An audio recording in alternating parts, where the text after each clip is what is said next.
matamis na amoy kulob ang damit. Charm Fabcon, bangong kumaka-bloom, tanggal amoy kulob sa bango ng charm. Kaya gamit ko, Charm Fabcon with Bloom Fresh technology. Kills 99.9% of kulob-causing bacteria. May aroma burst pa of thousands of flowers and berries. Ang sampay sa loob, no amoy kulob. Bangong kumaka-bloom sa charm. Charm Fabcon. ACS. Tinesting, sinuri, siniyasan. Ang resulta, super effective ang Shield sa pagpatay ng bakterya at virus. Shield Antibacterial Soap. Believe ang mga eksperto sa Philippine Nurses Association. At si Mami, Tiwala ako sa Shield. Shield Antibacterial Soap. Napatunayang mabisa. Ang mga nurse, tiwala. ACS.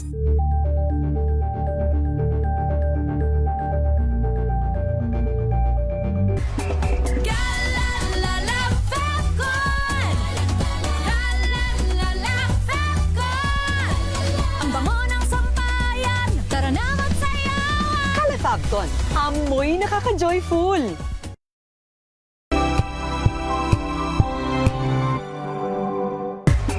Galalala Fabcon! Galalala Fabcon! Ang bango ng sampayan, tara na magsayawan! Calefabcon, amoy nakaka-joyful.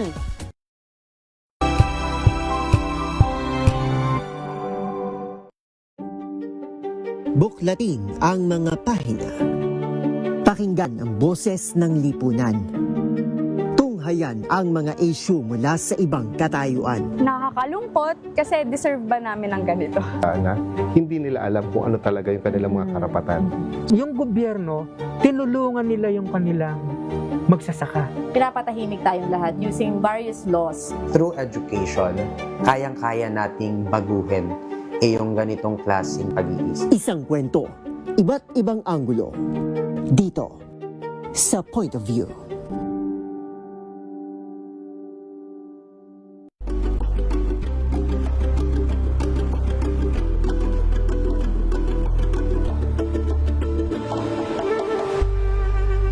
Tambalang Anthony Taberna at Jerry Baha ang gigising sa inyong umaga dahil lalatay ang humahagupit na diskusyon at komentaryo Lunes hanggang Biyernes sa 2x2.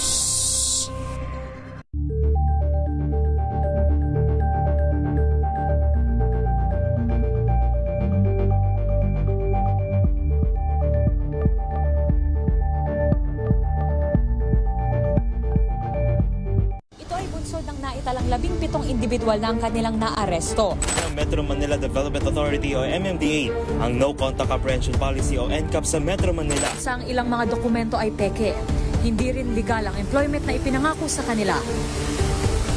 Sa mata ng batas, mananagot ang sangkot at may sala. Dahil sa bawat paglabag, may karampatang parusa. Alamin ang mga pananagutan sa likod ng mga bawal. Dito sa Hoy! Bawal Yan, tuwing Sabado, alas 11:30 ng umaga. Dito lang sa DZRH TV.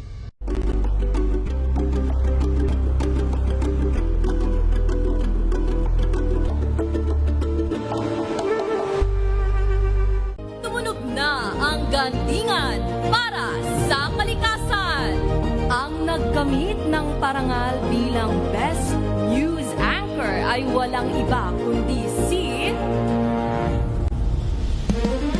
Angelo Palmones ng Magandang Umaga Pilipinas, DZRH Radio 666 kHz.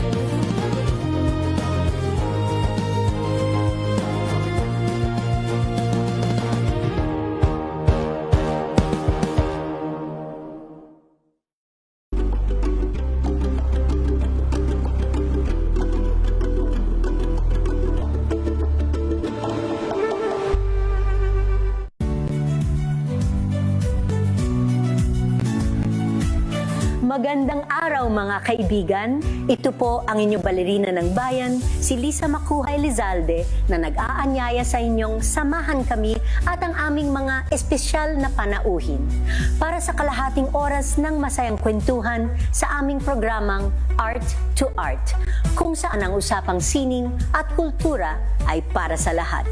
Huwag kaliligtaan, tuwing linggo, alas 3:30 ng hapon, dito lamang sa DZRH Radio, DZRH TV, at via online streaming.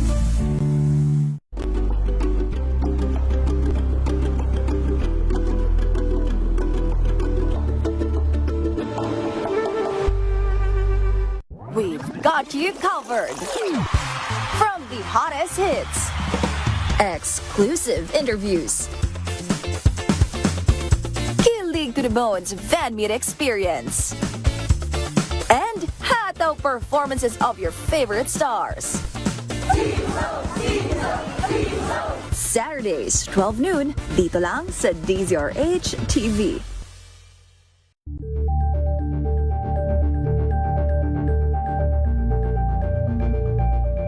Curious ka ba sa maraming bagay? Kami na ang bahala dyan. Aalamin, tutuklasin at bibigyang linaw namin ang mga katanungang bumabagabag sa inyong isipan. Sa programa kung saan ang bawat sagot ay galing lamang sa mga eksperto. Para malaman kung paano ito maiiwasan at malulunasan, tayo na't makinig sa ating programang Lunas. Balik tayo sa ating talakayan sa programang Lunas. Ikalawang bahagi ng ating discussion. Kasama niyo pa rin po Cheska San Diego Bobadilla, isang dentista o isang dental surgeon ang kasama natin ngayon. Pero bago tayo tumungo dun sa mga pagkakataon na kailangan ng i-surgery o operahan ang ating mga bibig dahil sa mga komplikadong ngipin na nandyan at kung di ba Dok, ng ating ngipin, dun muna tayo sa more basic. Sabi ni Dok kanina, kaya nagkakaroon ng pagkakabulok ng ngipin, hindi natututbrush ng maayos or hindi nagda-dental floss, Dok. Ang hirap i-dental floss ng mga nasa dulong bahagi din, Dok. Basically, sa dulong ngipin talaga, medyo mahirap i-floss siya. So, it takes practice talaga para magamit yung makasanayan yung dental floss, which is yung dati po, wala pa po yung nabibiling mga floss na merong hawakan Yung mga dental floss. So, ngayon, nabibili na siya, so medyo madali na siyang gamitin. May handle na siya. May handle na siya, disposable na siya.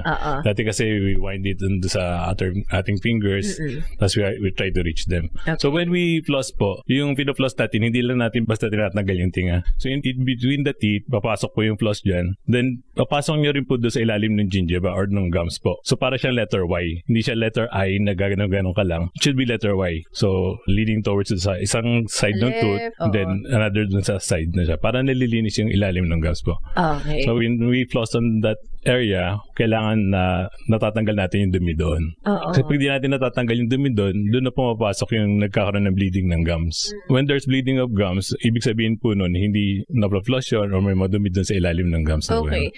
Minsan daw, kapag nagpo-floss, minsan magdudugo, di ba daw? Yun ay nasobrahan ka ba ng floss o mayroon kasing, pasintabi ko sa mga kumakain, pero ito ay maganda pag-usapan kasi sa oral health natin. Yun ay may mga dumi na hindi natatanggal talaga sa ngipin. Kasi, halimbawa, consistent naman yung pag-floss mo, tapos yung force mo is uniform at all teeth, di ba? Pare-pareho naman yung gang niya. Tapos at one point, bigla siya nagdugo. So, nagdugo siya, ibig sabihin, merong namamagado na gums. Yung maga na yun, nagagaling yun doon sa dumi ng ngipin. Yung cause ng maga is yung dumi ng ngipin. So, ibig sabihin, hindi ka napapagpa-cleaning every 6 months or talagang hindi malabot ng flossing siya. Kasi, sinasabi nga, di ba, yung brushing is not enough. So, aside from mouthwash, we have to floss also. Okay, brushing pa lang, marami na tayong katanungan dyan kapag ba nag-brush ka ng teeth 3 times a day ba? Twice a day? Doc, ano po yung recommended talaga? O yung enough? Ano po yun? For me, sa akin po, recommendation ko po lagi is twice a day. More importantly, yung sa gabi po. So that's when trumatrabaho yung bacteria pag tulog tayo. Oo, kasi yung kinain mo ng buong maghapon, tapos hindi mo na-toothbrush. Natulog ka na marumi ang bibig. Okay. So twice a day. Twice a day, O yung iba nga nagdadala pa toothbrush sa opisina, di ba, Doc? Okay sa eskwelahan. Oo. So minimum na. Okay na kay Doc, twice a day. Tapos magdala na din kayo ng dental floss. Comment sila dito. Magdala ng dental dental floss at yung cleaning every 6 months. Every 6 months, Isa case-to-case basis naman po yan. Kung talagang regular ka na nagpapaklinis at wala ka namang gum problem, it should be 6 months. Pero iba po, every quarter, kung talagang marami pang problem. Lalo kung smoker sila. Yeah, it's just Oo. Yung mga nagve-vape ba, Doc? May mga pasyente ka nagve-vape. Wala bang naiiwan na stains or build up ng kung ano mga products doon? O meron din? Sa stains na hindi ko pa alam, pero siguro sa nicotine kasi. So meron din? May nicotine din yung vape? Hindi ako sure. Pero doon sa smokers, meron talaga, sure yun. Meron pa. Okay. Sumasakit ba ang inyong mga wisdom tooth? Ayan. Bakit ang wisdom tooth? Yan yung madalas na nagiging problema ng pasyente, Doc. Okay. So, kung matatanda mo before, hindi siya masyado naririnig ng sa mga parents natin. Wisdom tooth. Kasi yung dati, ang nangyayari kasi, nabubunutan na sila ng bagang sa harap. So, which is yung first molar. So, let me remind, review lang po tayo ng mga ngipin po. So, we have yung pinaka-front teeth. Kung sa gitna po tayo mag-uumpisa po, papunta sa likod. Okay, so we have yung incisor, lateral incisor. Yan yung 4 sa harap. Halimbawa, ito yung taas. Yan yung 4 sa harap. Yung 4 sa harap. Ito po yung sa pinakagitna, halos yung central incisor. Tapos yung susunod sa kanya is yung lateral incisor. Yung K9. Yan yung pangil natin. Pangil po, opo. Tapos yung first premolar or first bicuspid, then second bicuspid, then yung first molar, then second molar, then yung wisdom teeth, wala po dito kasi hindi siya nakikita po. Okay. Wisdom teeth or yung third molar, isa lang po siya. So, normally, after ng pangil natin, may 4 pa na bagang kasi tawag natin in Filipino. May 4 pa ho yan sa likod. 4 na functional.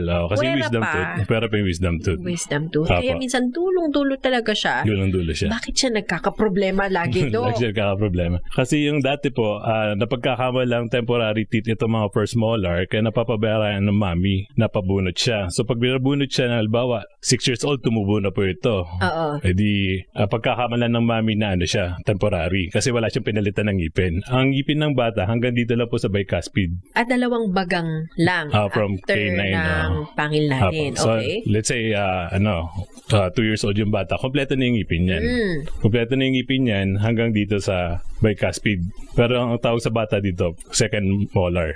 Sa bata po. Lahat yun, milk tooth. Milk teeth yun. Milk teeth yun, baby teeth. Milk teeth. Okay. Milk teeth sa bata po. Hanggang 2 years old. And then hanggang 5 years old, nandyan po sila. Then, pag dumating ng 6 years old, magpapalit yung ngipin sa harap. Okay. Di ba napapansin natin yan? Nabubungi. Nabubungi.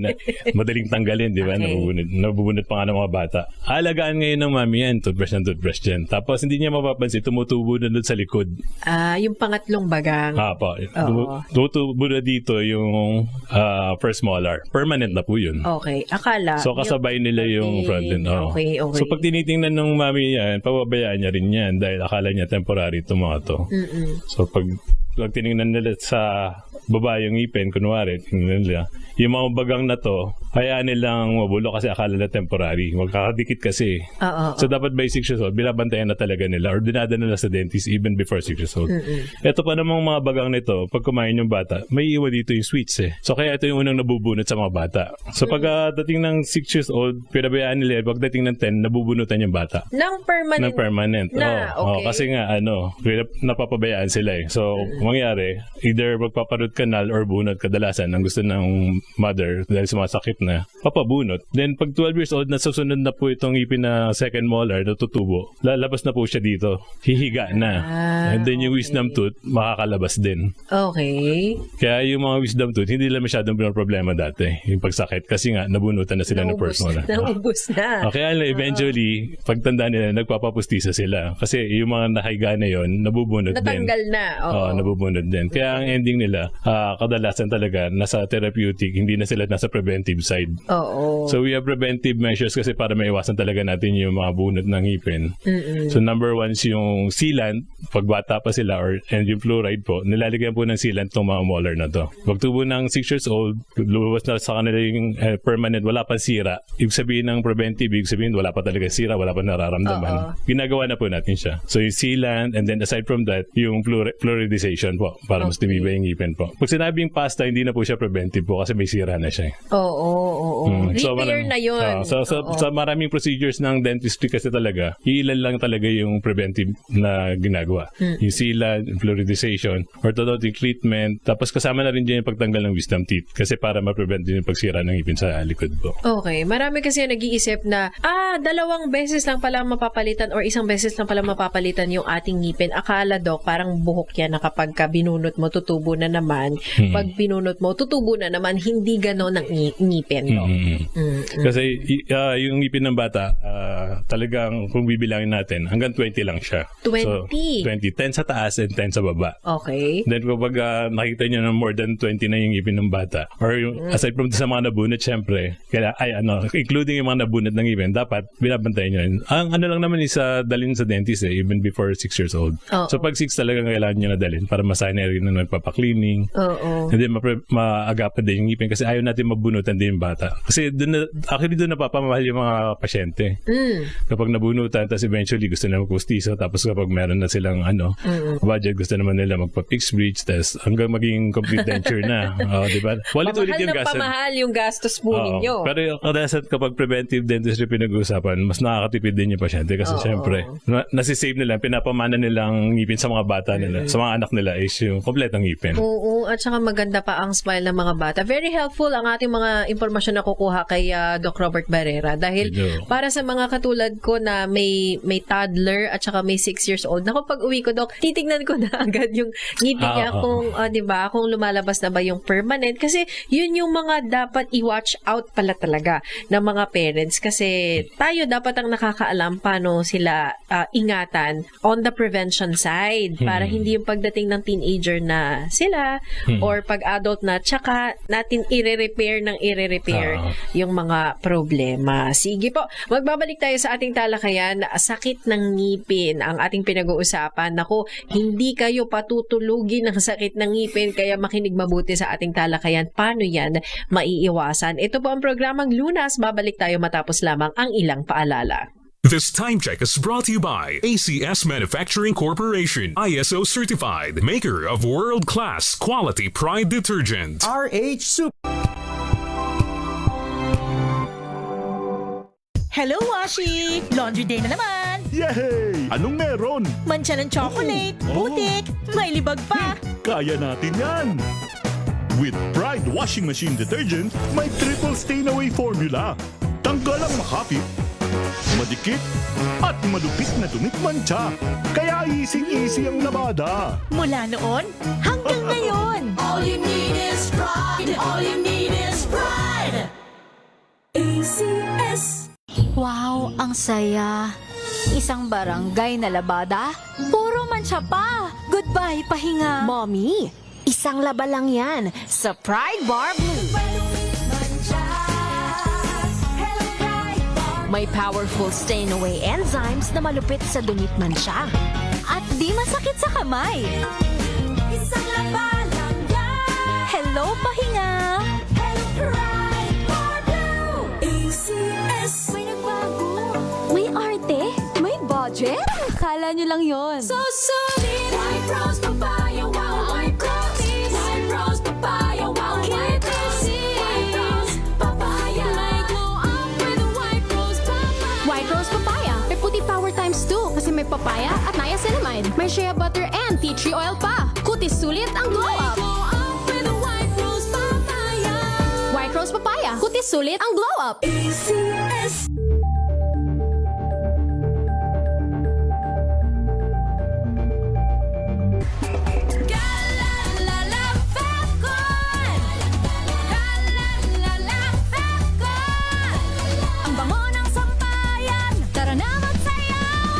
Fabcon, amoy nakaka-joyful!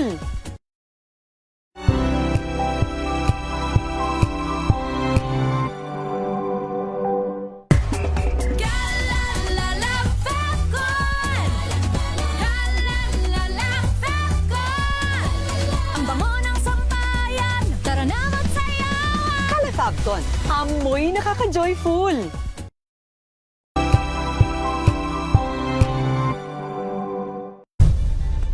Nagsimula sa pangarap hanggang sa maabot ang tagumpay. Iba't ibang kwento, iba't iba't ibang mukha ng atletang Pilipino.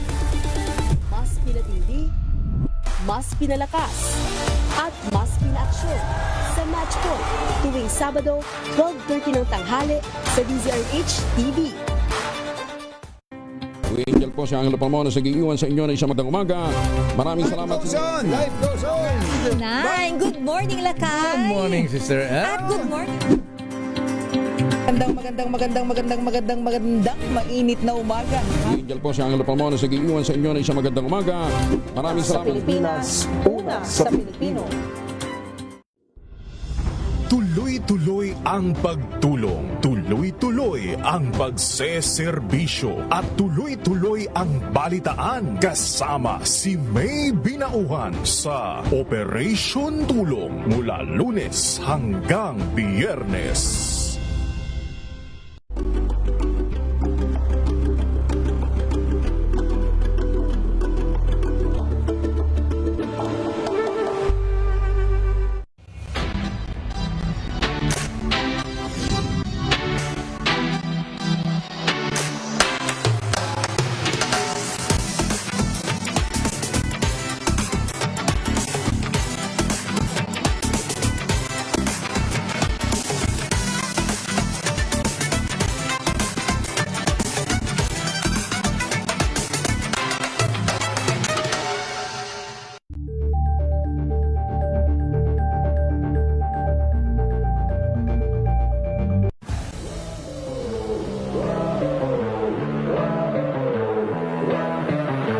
Pressure kasi di mawawala sa sports kahit sa buhay.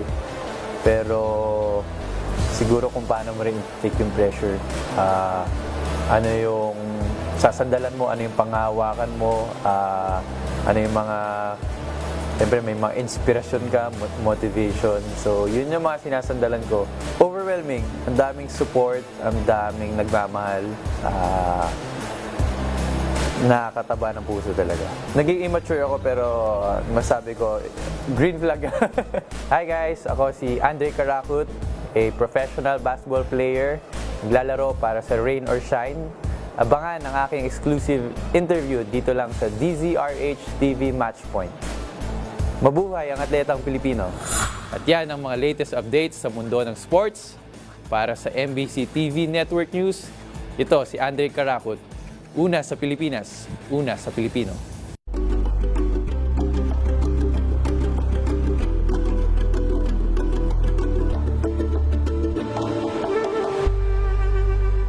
Maagang balitaan, maagang usapan sa mga issue at balita kasama si Kuya Angelo Palmones sa Magandang Umaga Pilipinas mula Lunes hanggang Biyernes.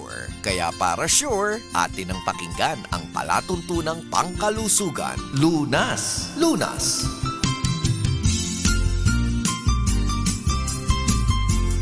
Balik tayo sa ating talakayan sa programang Lunas. Kasama niyo pa rin po Cheska San Diego Bobadilla. Kasama pa rin natin na ating medical doctor, ating dentist, si Dr. Robert Barrera. Pinag-uusapan natin ang ating mga ngipin, bakit sila sumasakit at ano yung posibleng nagiging problema ng pagsakit ng ngipin. Madalas na sumasakit sa bagang wisdom tooth pala ang problema. So, kung yung wisdom tooth na yan, Doc, ay hindi nga masyadong maabot ng toothbrush, hindi mo din siya ma-dental floss, yan ang madalas ding nasisira, Doc, or nabubulok kasi nga dulong-dulo na siya. So, ano po yun? Tatanggalin na lang talaga yung wisdom tooth na yan, Doc? Kasi yung pagtanggal niya, ini-evaluate din natin yan kung ano pa yung mga natitirang ngipin ng bata. Usually ngayon talaga, pag yung mga parents, inaalaga nila yung mga anak nila dila sa dentist. Very rare na yung nabubunutan ng bagang. Okay. Yung mga bagang na first molar sa harap. So, by 12, tutubo na po yung second molar and then most likely by 15 sila. Kompleto na yung kanilang 28 teeth. Okay. Then, so, 28 teeth. okay. Kompleto na yan by that time. 12 to 15 ganyan. Then, usually ang common na sinasabi ng mga dentist dati is antayin tumubo yung wisdom teeth. Inaantay nila dating tumubo. Okay. Ngayon, bihira na yung tumutubo talaga siya ng diretso. Tumubo na ng diretso yung ngipin, natatabo na siya ng gums kasi nga yung dulong-dulo siya. Pataas na yung bone natin dyan sa dulo. Pataas na. So yung gums natin, maglalanding na rin doon sa pinakamalapit ng ngipin. Oo. Kasi masyado na siya nasa sulok. sulok na sulok. Sulok na sulok. Nasa Kurba na siya. Okay. Kaya kadalasan, kahit tumubo yung ngipin, mas, siya? Nakaslant daw. Nakaslant, nakaslant or nakadiretso. Basta yung area na yun non-functional. Kasi nga 28 teeth is enough for us to eat. Yung dati ginagamit natin, ginagamit ng mga sinaunang tao, yung wisdom teeth. Dahil matitigas yung kinakain. Pero ngayon hindi na, di ba? Hindi na, Kaya kayo ibang bata, actually sa mga x-ray na nakita namin, yung iba wala na rin talagang wisdom teeth halos na nakikita. Meron na rin po. So, totoong evolution. Evolution po. Okay. May mga ganun na po. So, may mga tao na never nilang magiging problema ito. Kasi hindi may mga ganun. tutubo. Only the x-ray will tell kung nandun talaga siya sila. Yung wisdom tooth. What we are preventing right now is yung magpatanggal sila na mas late. If you go beyond 25 years old, doon siya mas mahirapan tanggalin yung dentist. Kaya a lot of experiences ng mga dentists or yung patients na nahirapan magpatanggal yung wisdom tooth, medyo matagal siya nang tanggalin kasi dinadala nila ng sumasakit na or may edad na sila. Or napupush na raw yung katabi. Napupush yung katabi, pero kasi wala naman talagang pag nando siya sa side ng katabi, nasa katabi siya ng second molar, ang una sasakit talaga sa kanya mainly yung gums. Tapos kung mapapasukan ng food yung in between ng second molar and yung wisdom tooth, mabubulok yun. So it doesn't mean na talagang tinutulak niya. Usually nauuna talaga yung symptoms doon ng pagsakit ng ngipin. Minsan natin sa makit yung wisdom, yung pala, pati yung katabi, sira na rin. Damay na siya. Kasi nga, napapasukan ng food. Okay. Or nag-extend na yung pinaka-cyst or yung abscess nung wisdom tooth doon sa katabing ngipin. Kinain niya na yung buto, kumbaga. Ano yung earliest year or age na pwede mo na ipatanggal yung wisdom tooth? Kasi baka nga minsan magdulot lang siya ng problema na wala naman sana. Usually sa 10 years old, makikita na siya sa x-ray. Makikita na siya. May ibang parents, lalo na pag mag-abroad yung anak, as early as 12, pinapatanggal nila eh. Okay. Given, nakita sa x-ray na may tumutubong wisdom tooth sa kanya, pinapatanggal na. Pinapatanggal na. Okay. Tapos yung iba naman na nasasabihan namin before braces, kasi kadalasan ng mga bata, gusto magpa-braces, di ba? Lalo na kung songke. Ang braces, mas madali siyang i-adjust kung wala na yung mga wisdom teeth. Kung wala na yung mga wisdom teeth na yun, yung facing ng nila, mas mabilis ng kanilang treatment. Kaya yung iba naman, nagpapatanggal after maayos yung braces, kung medyo kinakabahan pa yung pasyente, or minsan sinesedate lang sa hospital ko, talaga kailangan tanggalin. Pero kung naman, kung sa akin lang, pwede na sa akin yung before going college, kung talagang hindi naman kailangan asap. Pero most of the orthodontists na alam ko, pinapatanggal talaga kagad yung wisdom teeth. So, kasi ang mga... Kasi nga sa 11, 12, meron na po talaga nagpapatanggal. Kasi ang mga bata naman, sila yung may mga capacity na magpatanggal ng sabay-sabay yung 4 na wisdom teeth. Hindi yun hindi yun gugustuhin ng mga 30 years old.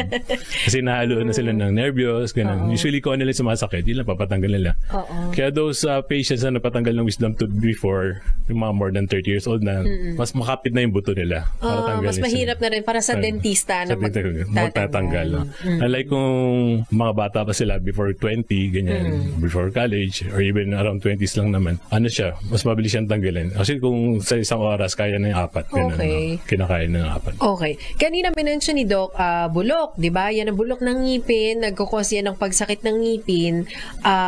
Ano yung sinabi mo kanina, Doc, na pag chinek, in-x-ray, in-examine ng dentista, wala namang bulok sa ngipin, pero nasisira siya from the bottom, from the inside, Doc? From the side ng ngipin. So yung tinatawag na periodontal in nature yung problem. Periodontal disease. Ano yun sa gums kasi? Pag sinabing sa gums lang ang involved, yung nagdudugo yung ngipin, gingivitis ang tawag doon. Okay. Pero pag nakita na doon sa x-ray na bumababa na yung bone niya, doon na may tendency na umuga yung ngipin. Yun yung tinatawag na periodontal disease. Periodontal disease. Anong cause nun, Doc? From the sa hindi rin nagpapa-cleaning. Ayun. So from gingivitis, mag-extend siya to periodontitis. Ano yun? Because of hygiene din. Dumi. Sometimes it's just localized periodontitis kung hindi siya kung nagkataong dumami yung bacteria doon sa isang area. It's called localized periodontitis hanggang sa ma-involve yung buto. So ang problem doon, pag na-involve na yung buto, medyo mahirap na siyang i-restore. Okay. Para ibalik siya para maano siya. But there are periodontists na they can evaluate kung talagang ano. So yung mga specialty kasi ng dentistry medyo marami. There's also a specialist for that sa periodontist. Kaya nire-refer sa, pag may specific case ka na, i-refer mo specialty. doon sa nag-specialize sa ganun. Okay. Hindi naman lahat, Doc, no? Pero may mga nababalitaan tayo na nagbuntis and after daw nilang magbuntis, parang yung mga ngipin nila parang isa-isa na daw humihina, isa-isa nang natatanggal, nabubungi daw sila or umuuga. May epekto ba talagang pregnancy sa ngipin ng tao, ng babae? Kasi pag nagbubuntis from undergrad ko pa nalaman to. Kasi yung pag nagbubuntis, so syempre may acidic tayo, di ba? Nagbabamit yung yung mga nagili. So yung acid itself, nakakasira ng ngipin. So, one factor yun. One factor yun. No? Kaya nagiging mahina yung ngipin nila. Okay. So yung pagkain sinasabi nila kinakain ng bata yung calcium, which is, I haven't heard. Hindi naman totoo yun, Doc. Pero yung hormones, wala namang kinalaman yun, Doc, sa paghina o pagkapit ng mga ngipin ng pregnant women? That I'm not sure. Pero wala pa sa akin. Kaya kahit buntis po, toothbrush lang ng toothbrush. Although minsan challenging daw yun, Doc, kasi parang yung gag reflex mo, yun nga, masusuka ka na naman. Pero yung sa pag-toothbrush, huwag tayo madini mag-toothbrush. That's another problem. Yung pag-toothbrush natin, yung parang nilalagari natin, no? Yung toothbrush. Mapapansin nyo na lang, yung ngipin nyo, yung malapit sa gums, naninilaw na siya. Ibig sabihin na expose nyo na yung root and then sometimes nagkakauka pa siya sa sobrang hindi nyo mag-toothbrush. Okay. So, yung tinatawag namin na class 5 sa mga dentista, yung cervical lesion, nagkakaroon ng uka po yung pinaka-neck nung nagagasgas na siya, Doc. kasi yung ngipin natin na white, that's the enamel. Okay. That's the hardest part. Pero pag madiin tayo mag-toothbrush, naiangat natin yung gums, na-expose yung root. And the root is part of the dentine which is softer. So yung softer ng ngipin, pag tinoothbrush mo, magkakaroon siya ng uka. Sa pinaka-ilalim niya. Hindi pa naman hindi pala totoo yun na pag mas... Kasi makikita yun sa pangil, papunta sa likod. Parang mas, minsan gigil na gigil. Gigil na gigil. Lalo na pag bibili ka pa ng toothbrush na yung matigas. Hindi ko na mention yung name. Ano ang best na toothbrush? Kasi sa mga bata, meron ka makikita na iba daw ang bristles kapag bata. Kapag meron pa ngayon may mga charcoal, may mga bump. Ang dami na ngayon, Doc. Ano ang best? Or depende yan sa tao, Doc? I cannot tell you yung best, pero definitely wag yung matigas. Pero yung most important yung motion, kung paano mo siya toothbrushin. Hindi siya dapat na parang nilalagari. It should be kung yung ngipin natin na naka-close yung mga ngipin natin, kunwari po, no? Ang pag-toothbrush pa natin, ganito po. Circular po. Para natin winawalis po pababa yung mga singit-singit. Kasi pag ginaganon lang po natin, hindi natin naabot. Pag diretso, parang nilalagari lang po natin. Hindi natin naabot yung mga in-between. So it should be circular. Kaya may mga nabibili yung electric toothbrush. If you notice, para siya umiikot. Diba? Paikot. So para siya umiikot. Para nag-sweeping motion. Yun yung principle ng ganon. Hindi siya parang electronic toothbrush, hindi naman siya ginawa nakaganon. Parang push drill. and pull. Hindi siya ganun. So it should be circular. Ayan. Pero syempre yung mga mechanical toothbrush na gano'n, yung electric na mga toothbrush na gano'n, expensive. So syempre yung mga budget natin. I think mura na rin sa online. Talaga may mga gano'n na. So it works, di ba? It works din naman. Pero kung hindi, the usual toothbrush, yung ating motion nga ang pinaka-importante, sabi nga ni Doc. So para maiwasan yung pagkabulok ng ngipin, pagsakit ng ngipin, at yung periodontal disease. Yan yung pinag-usapan natin kanina. Walang bulok, pero yung mismong gums mo nagka-problema hanggang sa buto na ng ating na nasa loob ng gums natin. Yun na yung nagiging cause ng pagsakit or pagkatanggal din ng ating ngipin. Babalikan natin ang discussion. Katuwang natin si Dr. Robert Barrera at ang kanyang mga dental clinics mamaya. I-air natin yung mga detalye saan siya pwedeng puntahan sakaling sumasakit ang inyong mga ngipin. Babalik tayo matapos lamang po ang ilang paalala. This time check is brought to you by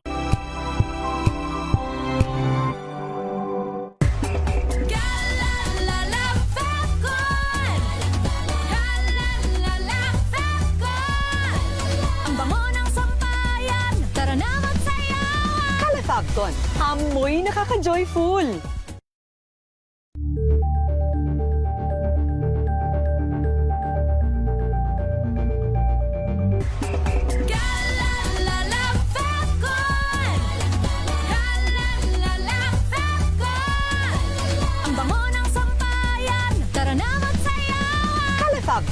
Amoy nakaka-joyful.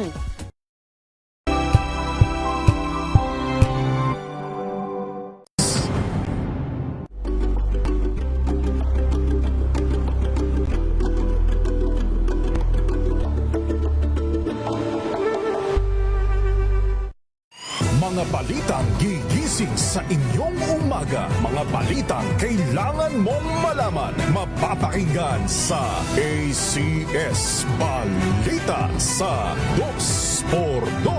Kasama sina Anthony Taberna at Jerry Baha. Lunes hanggang Biyernes.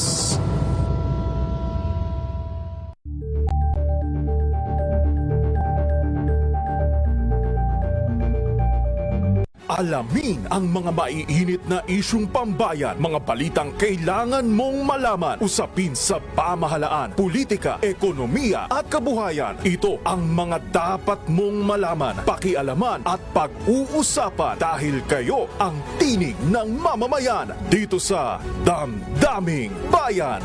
Live sa DZRH Radio, DZRH TV at DZRH Digital. Kasama sina Lakay, Deo Macalma at Elaine Apit. Araw-araw, Lunes hanggang Biyernes. Damdaming Bayan.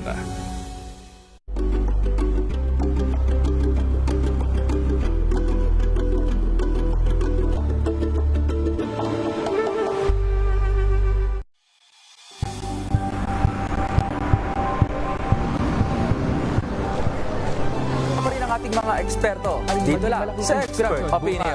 Ito ang The Better News. TNVS. Trending and Isang kwento, iba't ibang anggulo. Dito sa Point of View. Bawal na nagutan. Ating tatalakayin dito sa Hoy. Bawal yan. Dito lang sa entertainment and lifestyle. Ito ang MBC TV Network News. Una sa Pilipinas, una sa Pilipino. Samahan niyo ako hanggang 7:30 ng gabi. DZRH Usapang Liga. Magandang gabi Pilipinas, Metro and Mega Manila, Nas Extension sa DZRH at RH2. Naray si Mayan. At Kisses Hubson. Para sa DZRH, una sa Pilipinas. Una sa Pilipino. Tumunog na ang gandingan para sa kalikasan. Ang itinanghal bilang Best AM Radio Program Host ay si Cesar Chavez para sa special on Saturday ng DZRH.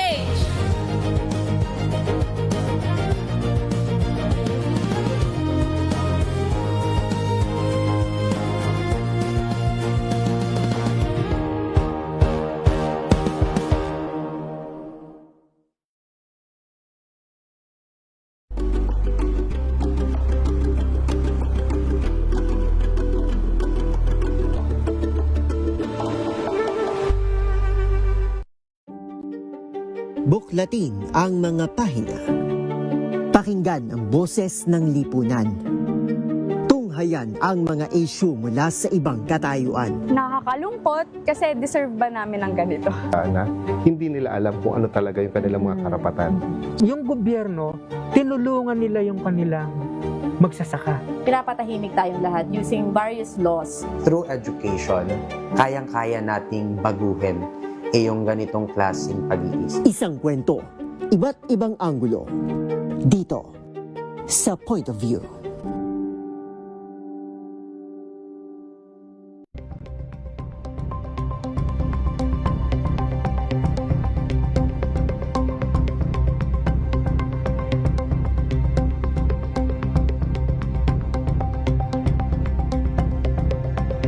Tambalang Anthony Taberna at Jerry Baha ang gigising sa inyong umaga dahil lalatay ang humahagupit na diskusyon at komentaryo.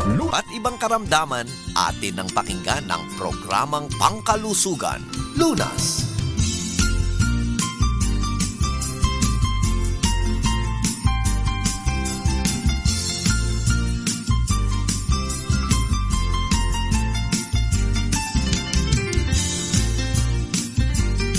Balik tayo sa ating talakayan. Huling bahagi na ng ating masaya at informative na discussion. Kasama po natin ang isang dentista at mula po sa Philippine Dental Association at may mga chapters na nire-represent lalo na doon sa area ng Caloocan, Malabon and Valenzuela. Dyan yung mga clinic ni Dr. Robert Barrera. Kasama niyo pa rin po Cheska San Diego Bobadilla. Doc, papakita lang natin yung iyong mga model na nadala ngayon, no? Sakaling sila ay, Doc, wala na, nabunot na yung ganitong part parang sumusunod na rin yung katapat. Di ba sabi mo nga kanina, sumasakit na rin or nasira na rin yung katabi. May mga solusyon ba, Doc, other than bunot or pasta? Kailan pinapasta? Kailan sinasabing wala na talaga to? Bubunutin na talaga to, Doc? So yung sa pagka-pasta, there are signs na makikita pa lang. Usually, pasta ginagawa namin pag wala pa yung symptoms. When we say symptoms, yung sumakit na ba siya? Sumakit pa minsan-minsan. Ang pasta, mas maganda siyang gawin kung wala pa talaga symptoms. Yung signs pa lang, which is yung nakikita natin. Diba? Nakita na natin siya merong konting line na parang sira or yung color black or brown sa ibabaw ng ngipin. Papastahan nyo na agad. Kasi once na sumakit na po siya, usually na po siya, root canal or bunod na pupunta po siya. Ngayon, kung sumasakit siya pa minsan-minsan lang, that's 50-50 chance na talagang pwede pang pastahan or pwedeng root canal. Pero pag sinabi nyong sumakit na siya talaga ng hindi ako nakatulog everyday, ganyan, hindi ako nakatulog magdamag, talagang na siya. Hindi na yun kakayanin ng pasta.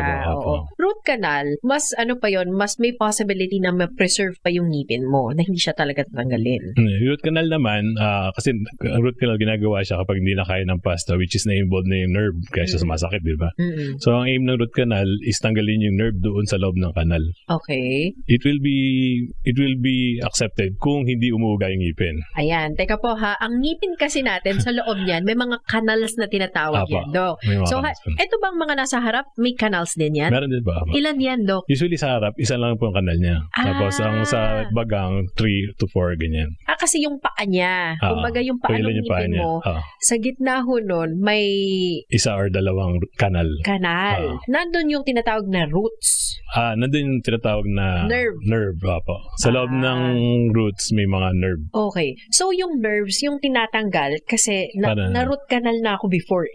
Para hindi na sumakit. Hindi na siya sasakit. Dapat ganun. Pero yung ngipin mo, nandun pa din siya. Hindi siya masisira, Dok?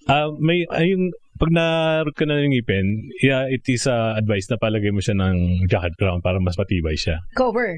May cover siya. May cover siya ng porcelain. Kasi yung naka-root ka na ng ngipin, ibig sabihin nun wala na ring nutrients yung ngipin. But it's still intact dun sa Kumbaga props na lang siya doon. Parang post na lang talaga siya doon. So yung vitality ng ngipin, hindi na siya katulad ng dati na meron siyang nerve and blood supply. So pati yung blood supply kasi nung pinakaloob ng nerve, natatanggal na rin po yun . Papalitan siya ng, we call it gutaperca, parang rubber po, na seal niya doon sa loob.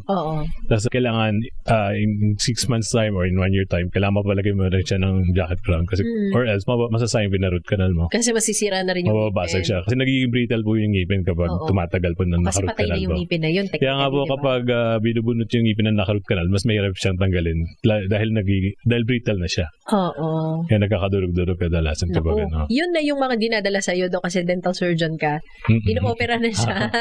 Usually naman, kaya naman ng hindi opera. Pero mas mahirap lang talagang tanggalin. Lalo na kung medyo dulo-dulo talaga yung yung parts na yan. Okay.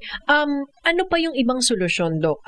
Bunot, sinasabi, na yun, kapag wala na talaga, bunot na lang. Kailan pwedeng i-root canal at kailan bubunutin na lang, Dok? Yung sa root canal, basis natin dyan, bago natin root canal, kailangan yung ngipin, hindi mo na siya umuga. Di ba? Sumakit na yung ngipin. So, nagpa-root canal tayo. Kung hindi naman siya umuga, talagang pwede ba siyang lagyan ng jacket crown after ma-root canal. Okay. Pero kung umuga na siya, minsan doon natin gusto siyang i-save Doon siya usually hindi na masisave. Ngayon, kung gusto pa rin talaga na lang masave siya, pero kung talagang 50-50 yung tingin ng dentist doon, pwede pa masave o hindi, we have to refer them to periodontist. Baka lang po masave pa. Oo. Sila yung makakapag-advise talaga. Pwede pa. Pwede pa. Or may pwede pang gawin or bubunutin na talaga. Sakaling bubunutin, Dok, ano yung prevention, although the damage is done, sabi nga, Dok, no, wala na ngipin mo, ano na lang yung prevention na pwedeng gawin para yung mga katabi, or Hindi katapat. magalaw. Sa Hindi baba man magalaw. or sa taas, hindi na magalaw. Yun nga, tapos na yung may mga damage na nabunutan na siya, no? So to prevent further damage, kumbaga, we have to supply kung ano yung missing teeth. So yung missing teeth can be supplied, dati pustiso lang. Tapos then eventually nagkaroon ng fixed bridge, which is yung ninipisan yung katabing ngipin para dun kakapit yung pinaka porcelain. Let's say isa lang yung bungi mo, ninipisan yung dalawang katabi niya na may giging 3 ngipin sila. Doon ilalagay po. Then ngayon nagkaroon na ng implant, which is hindi nagagalawin yung katabing ngipin, pero yung screw na implant, ibabaon yun dun sa bone, dun sa nawawalang ngipin. Then after 4 to 6 months, saka lalagyan ng pinaka, yung head or ng crown. Sila yung mga solution ngayon. Kaya this variants of treatment po, ito na yung tinatawag na hindi na siya preventive, which is ano na siya, therapeutic or ano na pa yung mga solution po. Kaya nga ito yung pinaprevent natin sa na mangyari yung kaya natin ginagawa mas bata yung mga sealant, o yung mga ortho treatment, o pagpapatanggal ng wisdom teeth, ganyan. Kaya para mas less din yung problem later on. At saka less din yung gastos, Dok, ha? Kaya nga nagiging magastos siya. Kasi before, ang sinagot lang ng mami natin, sige, pabunot mo na yan. Di ba?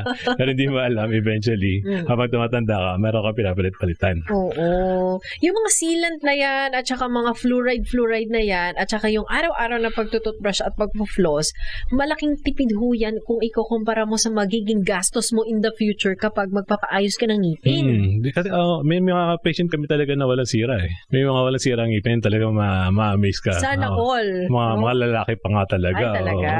Okay. Tapos, nagpapa-regular cleaning sila, tapos talaga baka makita ang sira.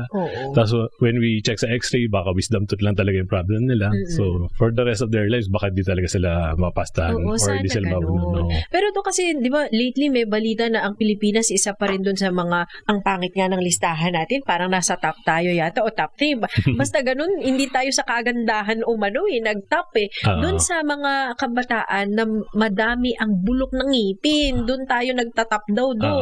Ano kasi rin marami na rin talaga improvement sa dentistry ngayon. Kaya lang yung culture pa rin natin talaga na antayin mo sumakit yung ngipin, di ba? Bago ka, pupunta sa dentist. Yung access naman kasi naman talaga nila, pwede naman talaga sila pumunta sa mga health centers. Then if hindi naman talaga ma-afford yan, they can also apply yung mga preventive measures like yung mga sealants po. Tsaka meron pa rin talaga na nasa tao pa rin talaga yun. Yun nga, Dok, minsan talaga hindi na hanapin talaga nila. Hindi na issue yung gagastos ako o wala akong budget kasi nga sa mga health centers o mga dental clinics naman hindi lang naman bunod ang ginagawa ng health centers po. Marami na rin po talaga. Lalo na sa area namin sa Valenzuela. Meron na rin sila mga pasta, mga ganyan. Na walang babayaran. Minsan nga, sabi nga dito, ang problema yung pasyente mismo. Pasyente mismo. Kasi pag naganda siya na sumakit tapos gusto niya pa pasta, diba? Parang na yun, late na. So, yung sinasabi na even if your decision is right, if you do it late, it's still wrong. Ayun na nga. Na-late ka. Kaya mas maganda talaga yung prevention. Paulit-ulit naman yan, sinasabi natin sa programa ito. Prevention is better than cure. Prevention is better than cure. Para dun sa mga ating mga listeners na siguro malapit din kayo sa mga areas kung nasaan ang clinic ni Doc. At patingnan nyo na, when in doubt, diba, wag na kayong mag-isip-isip, may bulok ba to o wala, o baka nagkataon lang ng sumakit or hindi naman. Saan ka pwedeng puntahan, Doc, para personal mong i-check yung kanilang mga bibig or mga ngipin? Saan ang mga branches, Doc? Yung mga branches ko po sa Kamanaba, usually po ang clinic po namin. Sa North po ito, malapit sa Monumento, sa may Caloocan. Yung isa po sa Caloocan, branch namin sa SM Sangandaan. Lahat po itong clinic po namin may mga x-ray po dito para anytime na magpupunta po kayo, miski wala po kami, may x-ray man lang kayo. Then, mag-schedule lang po kayo para matingnan po namin kayo. Kasi we have rotating dentist para, kung personally gusto niyo po ako or ibang dentist po na nandun. Para alam niyo yung schedule. Schedule po. Pero basically, yung x-ray po, mapagawa niyo man lang po para at least kayo madali naman sa ibang dentist. Meron kayo x-ray po. So, first is yung Caloocan, which is sa SM Sangandaan. Then, second is Malabon, malapit sa may Dolores Kakanin, sa may Governor Pascual. And then sa Valenzuela po yung malapit po sa Dambanan ng Fatima po. Sa may Fatima. Ang pangalan ng clinic ni Doc ay BHDC Dental Diagnostics. Doc, may FB page ba kung saan pwede sila mag-message? Minsan madali din sa social media Apo, yun din po yung FB page BHDC or Barrera Hernandez Dental Center. Yun po ang aming FB page para makapag-inquire po kayo sa inyong mga treatment or mga schedule po namin mga clinics. Meron din po kaming x-ray lang po doon sa may MCU. Kung magpapa-x-ray lang po at meron kayo ibang dentist po, pwede po kayo magpa-x-ray po doon. Oo. Sa MCU po, sa may taas po ng KFC po doon sa EDSA. Katabi ng hospital. Malapit sa may 7-Eleven po. Oo. So, BHDC Dental Diagnostics. Hanapin niyo po sila sa Facebook or mag-message doon anytime na, Dok, napakinggan kita, napanood kita sa Lunas. Gusto kong ingatan yung aking kalusugan ng aking ngipin at ng aking bibig para hindi po tayo sakitan ng ngipin. As basic as that, ang dami na po nating napag-usapan. Sana marami po kayong marami po kayong natutunan. Doc, once again, thank you so much. Thank you so much din po, Ma'am Jessica, for inviting me again po. Maraming salamat po. Maraming salamat. Nakasama po natin ang ating medical doctor, isa pong dental surgeon, si Dr. Robert Barrera, nakasama natin sa programang Lunas. Ingatan po ang ating kalusugan, kasama na rin yan ang kalusugan ng ating ngipin o ng ating bibig. Nakasama niyo rin po, Cheska San Diego Bobadilla. Maraming salamat. Ingat po tayong lahat, Luzon, Visayas at Mindanao. Mga kalunas, tandaan, bawat karamdaman ay kayang lunasan. At para madagdagan pa ang kaalaman, manatili pa ring nakikinig dahil ang Lunas may extension na sa ilang saglit. Lunas Extension.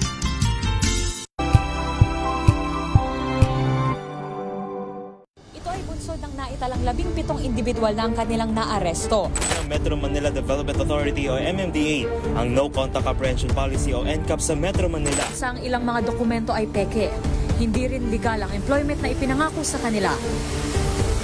Sa mata ng batas, mananagot ang sangkot at may sala dahil sa bawat